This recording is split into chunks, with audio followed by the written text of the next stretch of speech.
পাওয়া বরাদ্দের তথ্য ফেসবুকে প্রকাশ বন্ধ করবেন না।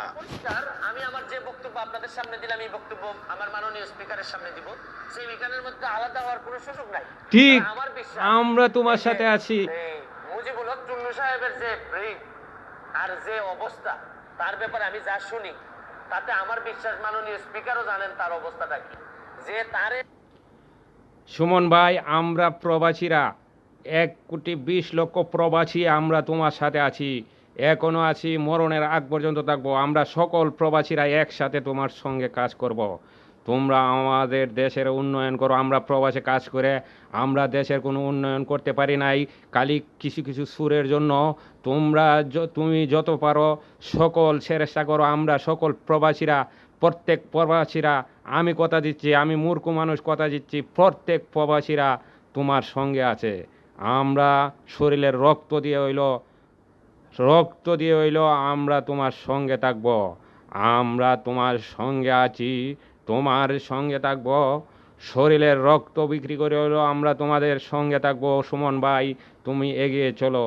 তোমার যদি কিছু হয়ে যায়, আমরা মনে করব আমরা বাংলাদেশের নতুন কইরা শেখ মুজিবের মতো আরেকটা ভালো সৈনিক দেশের জন্য মৃত্যুবরণ করেছে।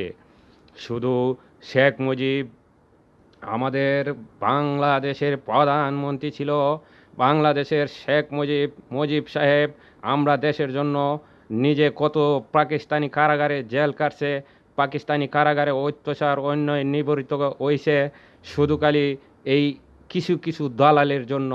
এখনও এই দালালগুলি বেঁচে আছে। দেশটারে আমরা উন্নত করার চেষ্টা করছি প্রবাসীরা, এই শিল্পরা, আর দেশটারে কিছু কিছু দালালে শোষণ করে রক্ত শুষার মতো অন্য দেশে নিয়ে দেশটারে ধ্বংস করতেছে। তোমার কাম তুমি চালিয়ে যাও ভাই, আমরা সকল প্রবাসী তোমার সাথে। আমার ভিডিওটা যদি কারো কাছে যায় ভাই, আমি প্লিজ সকলের আতপাও ধরে আকর্ষণভাবে বলতেছি, এই ভিডিওটা প্রধানমন্ত্রীর কাছে যাওয়ার জরুরিভাবে অনুরোধ করতেছি। প্রধানমন্ত্রী যাতে এই বিষয়টাই দেখে, কারণ সুমন ভাইয়ের মতো একটা উদয়মান সূর্য দেশের মাঝে উদয় হয়েছে বঙ্গবন্ধুর নীতির আদর্শ নিয়ে সাথে। সে যেন আমাদের দেশের থেকে আমাদের দেশটারে উন্নত করতে পারে। মন্ত্রীরা, তোমরাকে আমি আবারও বলছি, সাবধান করে দিছি, তোমরা বহুত খেয়েছো, অনেক খেয়েছো। তোমরা তো সরকার ভালো সুযোগ সুবিধা দিতেছে, এই সুযোগ সুবিধা লইয়া তোমরা শান্তিতে থাকো। দেশের গরিবের রক্ত আর শুইসা খাইও না, সাধারণ দিন মজুরের গাম শুষা রক্ত শুষা টেকা আর তোমরা শুইসা খাইও না। না খায়া সুমন ভাইয়ের মতো একজোটে সবাই মিলে কাজ করো। দেখো 2030 সালে আমাদের দেশ দুবাইয়ের মতো হয়ে যাইতে পারে, আমাদের দেশ সৌদি আরবের মতো উজ্জ্বল দেশ হয়ে যেতে পারে, আমাদের দেশ লন্ডনের মতো ভালো দেশ হয়ে যেতে পারে। শুধু খালি একটু তোমরা গরিবের রক্ত শুষা ছেড়ে দাও, সুদ ঘুষ ছেড়ে দাও। আমি প্রধানমন্ত্রীর দৃষ্টি আকর্ষণ করে বলছি, আমার কথা যদি আপনি শুনেন, আপনার যত মন্ত্রী আছে মন্ত্রী সবাই বসে বিদেশের মতো বিচার করেন, দেশের রক্ত শুষা মানুষের, গরিব মানুষের রক্ত শুষে যাতে ভালো ভালো মন্ত্রীরা, কিছু কিছু সুরেরা যাতে দেশটারে ধ্বংস না করতে পারে। এই এই কথা আপনার কাছে অনুরোধ করে জানাচ্ছি, আপনি এদের ভালো ব্যবস্থা নেবেন। আর সুমন বাইরে একটু ভালো সাহস দিয়ে দেশটার উন্নয়ন করেন। আপনি ইনশাল্লাহ আমি কথা দিছি, আপনি আবারও জননেত্রী শেখ হাসিনা দেশের উজ্জ্বল করে আবারও নেত্রী হিসাবে থাকতে পারবেন। আমি সেই কথাই বলছি, আমার আর কিছু বলার নাই। আসসালামু আলাইকুম।